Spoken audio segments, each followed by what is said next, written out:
오늘 함께 묵상할 말씀은 사도행전 25장 13절에서 27절까지의 말씀입니다. 총독 벨릭스가 임기를 마치자 새로운 총독 베스도가 부임을 했습니다.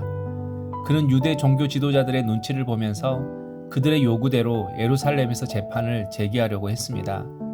그러나 바울은 예루살렘이 아니라 로마 황제에게 재판을 받겠다고 요청했습니다. 그러자 베스도는 달리 방도가 없었습니다.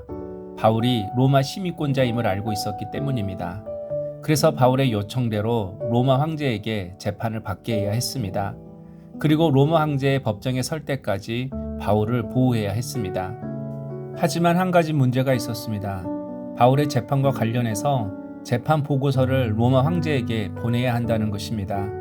그런데 때마침 신임 로마 총독이 왔다는 소식을 듣고 갈릴리 지역을 다스리던 분봉왕 아그리빠가 문안 인사를 하러 왔습니다.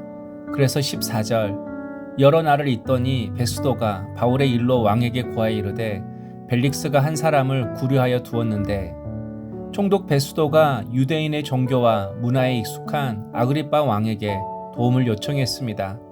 그래서 바울 이야기를 꺼냈습니다. 유대인들이 바울을 죽여달라고 고소했지만 아무런 협의점을 찾지 못했다는 것입니다. 이처럼 총독 베스도에게 있어서 최선은 아그리빠 왕에게 물어보는 것이었습니다. 우리도 복잡하고 풀기 힘든 일을 만났을 때 누군가와 상의를 합니다. 그때 우리는 믿음의 사람과 상의를 합니까? 아니면 전문가와 상의를 합니까? 믿음의 공동체와 함께 문제를 풀어갑니까? 아니면 세상 관례대로 하고 있습니까? 나에게 믿음으로 조언을 해주고 통찰력을 주는 믿음의 사람이 있는 것은 축복입니다. 그래서 신앙은 교제권이 중요합니다. 누구와 함께 교제하느냐에 따라서 우리의 선택과 결정이 달라질 수 있습니다. 18절 온고들이 서서 내가 짐작하던 것 같은 악행의 혐의는 하나도 제시하지 아니하고 총독 베스도가 아그리빠 왕에게 상의하면서 바울에게 아무런 악행을 찾지 못했다고 합니다. 유대인들이 죽기 살기로 바울을 고발하길래 무슨 큰 죄를 지었나 생각했는데 반란을 주도하는 그런 악행이 아니라 단지 바울이 예수를 믿었다는 이유로 바울을 죽이려고 했다는 것입니다. 그래서 바울에게 아무런 죄를 찾지 못했다고 베스도가 말합니다. 우리도 바울처럼 악행이 없는 삶을 살아야 합니다. 신앙생활이 하나님의 뜻을 알고 그 뜻에 순종하며 살아가는 것이지만 반드시 신앙 안에는 악행이 없는 삶이 포함됩니다. 세상의 질서와 법을 지키며 살아가야 한다는 것입니다. 그런데 지금 바울을 고발하는 대제사장과 종교 지도자들은 하나님을 잘 믿는다고 하지만 악행이 넘치는 삶을 살았습니다. 돈으로 대제사장직을 사고 또 대제사장에게 돈을 바쳐가면서 자기 자리를 유지하려고 했습니다. 바울을 판단하려고 하는 아그리빠 왕도 돈을 받고 대제사장직을 임명하고 자기 여동생과 불륜을 저지르고 그녀를 왕비로 삼았습니다. 그래서 정의를 말하는 사람이 정의롭지 못하게 살아갑니다. 바른 신앙을 말하는 사람들이 오히려 신앙을 왜곡하며 살아갑니다. 그러므로 그리스도인의 말에 신뢰가 쌓이려면 악행이 없는 삶을 살아야 합니다. 바른 진리의 삶을 살아야 하는 것입니다. 또 23절 이튿날 아그리빠와 버니게가 크게 위험을 갖추고 와서 천부장들과 시중의 높은 사람들과 함께 접견 장소에 들어오고 베스도의 명으로 바울을 데려오니 바울의 재판이 예루살렘이 아닌 총독 베스도가 있는 가이사라에서 열렸습니다. 그러나 이 재판은 바울의 죄를 정죄하는 재판이 아니었습니다. 바울을 고발한 유대인들에게 바울을 로마로 보내서 재판을 받게 하겠다는 것을 통보하려고 재판을 연 것이었습니다. 그런데 그 자리에 아그리빠 왕과 그의 아내 버니게가 크게 위험을 갖추고 있었다고 합니다.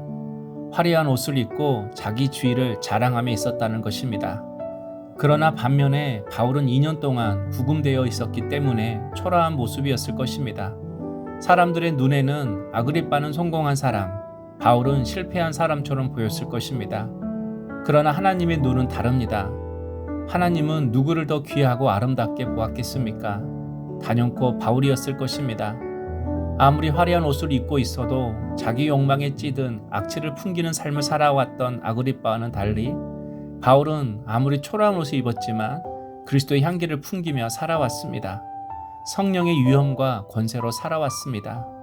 이처럼 그리스도의 향기를 내며 성령의 위엄과 권세로 살아가는 사람이 복된 사람인 것입니다. 25절 내가 살피건대 죽일 죄를 범한 일이 없더이다. 그러나 그가 황제에게 상소한 고로 보내기로 결정하였나이다. 베스도가 예루살렘도 아닌 가이사라도 아닌 로마에서 바울이 재판을 받도록 하겠다고 합니다. 유대 종교 지도자들은 예루살렘에서 바울의 재판을 열어달라고 했지만 모든 것이 수포로 돌아갔습니다. 예루살렘으로 재판받으러 오는 도중 바울을 암살하려고 하는 모든 계획이 무산된 것입니다. 이처럼 하나님은 바울을 보호하셨습니다. 안전하게 로마로 바울을 보내시려는 하나님의 간섭이었고 인도하심이었습니다. 이처럼 어느 누구도 하나님이 보호하신 자를 함부로 할 수 없습니다. 어느 누구도 하나님의 뜻을 막을 수 없습니다. 그러므로 항상 바울처럼 세상의 화려함이 아니라 주님의 뜻을 쫓으며 살아가는 우리 물된 동산의 모든 성도님 될 수 있기를 축복합니다. 적용 질문입니다. 어려운 상황 속에서도 원칙을 지키며 하나님의 때를 기다린 경험이 있습니까? 기도하겠습니다. 주님, 세상 권력 앞에서도 하나님의 공의와 진리를 따르며 원칙과 질서를 지키게 하옵소서. 우리의 삶에 하나님의 뜻이 이루어지도록 모든 만남과 사건을 허락하여 주옵소서. 세상의 힘이 아닌 항상 성령의 위엄과 권세로 살게 하옵소서. 예수님 이름으로 기도하옵나이다. 아멘.